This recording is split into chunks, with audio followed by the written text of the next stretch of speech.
Today we are playing with the Amish Friendship Starter and we're going to make some delicious caramel chocolate brownies. Doesn't that sound amazing? I think so.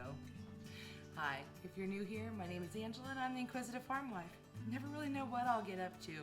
One of my biggest passions is food preservation. I hate food waste, but I also have a wide array of animals in my backyard. I love to garden and from scratch cooking. So if that sounds good to you, make sure you hit that subscribe button so you don't miss out on any future videos. Let's get to these brownies. Today I'll do some baking. A great way to use up some of my freeze-dried eggs is in baking projects. We do like them other ways, but baking's probably my favorite, especially with duck eggs. I don't have any fresh duck eggs right now, so I need 3, so I grabbed 3 scoops and then 3 ounces of water. And we're gonna just stick this in here, making sure I'm using cold water. We need to stir our starter. Look how happy and bubbly she is this morning. This is, I don't even know what day. I lose track anymore. I've been doing this a while. Just kind of give her a nice little stir. And we're gonna scoop out a cup of starter to use today.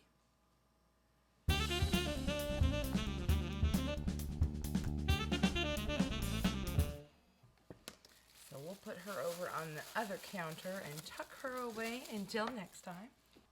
I have preheated the oven to 325 degrees. I need to grease a 9x13 pan. A lot of times I like to use a little bit of butter, but for today we'll be using Pam. Starter in our bowl.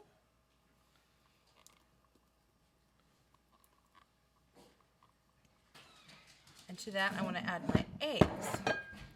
I'm using freeze-dried eggs today, so they've been sitting to reconstitute, and I just like to give it a quick little whisk.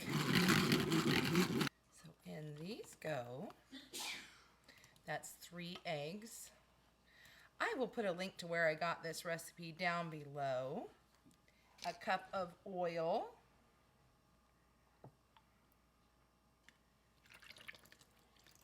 That's a lot of oil. We need a half a cup of milk. Of course, this is my farm fresh.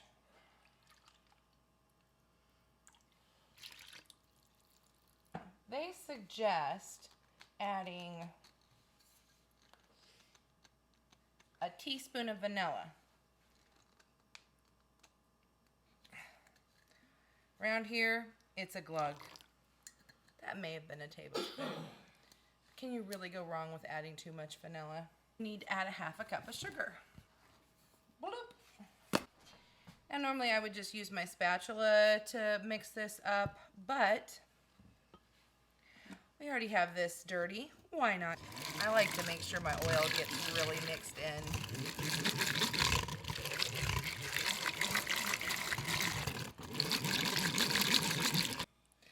Okay, now that we've made a mess and got this all mixed in, we can start adding our dry ingredients. They say to put them in a separate bowl, but I don't want to mess with that. I'm not feeling an extra dish today. We need 2 cups of flour. 1, 2. It says 3 teaspoons of cocoa powder. Did you know 3 teaspoons is 1 tablespoon? In that goes 1.5 teaspoons of baking powder. There's 1.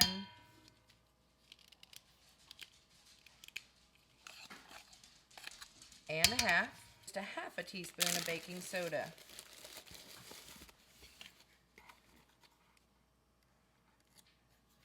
One entire box of chocolate pudding. Whatever brand you choose.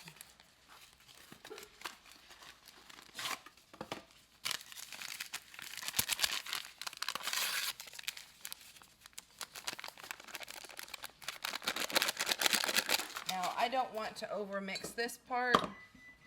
There goes the oven, it's preheated. So now I will actually use my spatula. And I'm just kind of doing this back and forth method because we did not mix or sift these ingredients together. So I'm just kind of wanting to make sure it gets dispersed a little bit.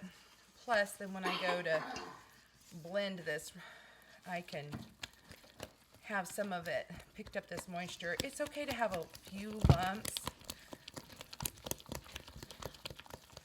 You know, batters typically do. And I can whisk and stir pretty aggressively, so I just don't use the mixer part for this. If you want to, go for it. Now that our big lumps are gone, let's go ahead and add some other ingredients. They suggest that you add, let's see, they want you to have 3/4 cup of dark chocolate and 1/2 cup of semi-sweet chocolate.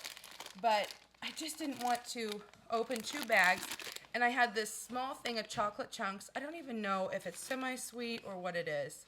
So we're gonna go ahead and measure this out. You need to have basically 1/4 and a cup total chocolate. Well, that's not gonna be quite enough. So in the spirit of making do, I've got this entire bag of caramel bits, and I don't really want a bunch left over of it. So we're just gonna have more caramel than chocolate in our brownies today, and I'm okay with that. So 1 1/4 cups is about the very top here. So we'll dump that in, and then we're also supposed to have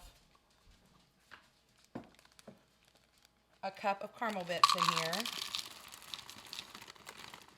And we're supposed to reserve 1/2 cup for on top. So that whatever's left in this bag is what's going to go on top. We're just going to kind of mix this in here.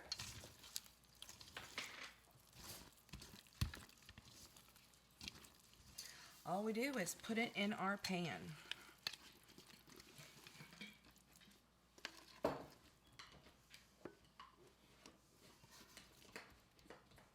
Spread this out evenly.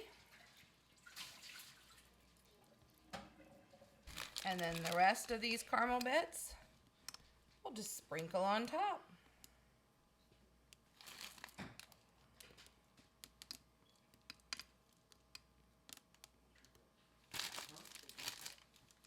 Now this needs to go in the oven, and it says bake for 45 minutes to 1 hour, checking for doneness. We'll check that, and this is going to be a great treat.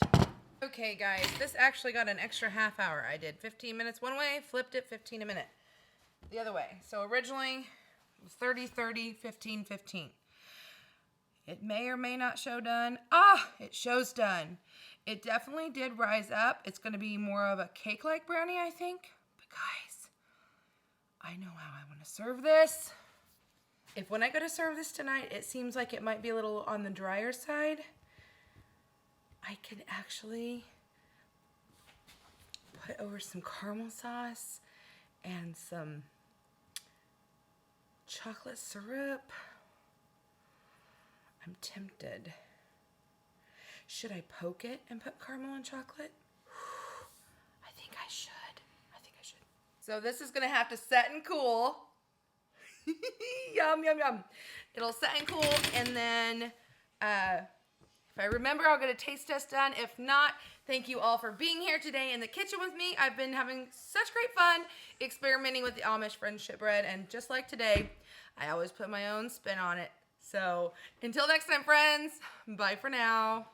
Guys, I got another idea. I just love pecans, you know, in moderation. I can only handle so much. I kind of have I think a small allergy to it. So they're not baked in, but I thought we could put some on top. I'm gonna chop these up in different sizes and just as a topping. And then I think I've got a little bit of the canned whipped topping that I can serve with it too. Doesn't this look lovely? Yes, thank you. And it was delicious.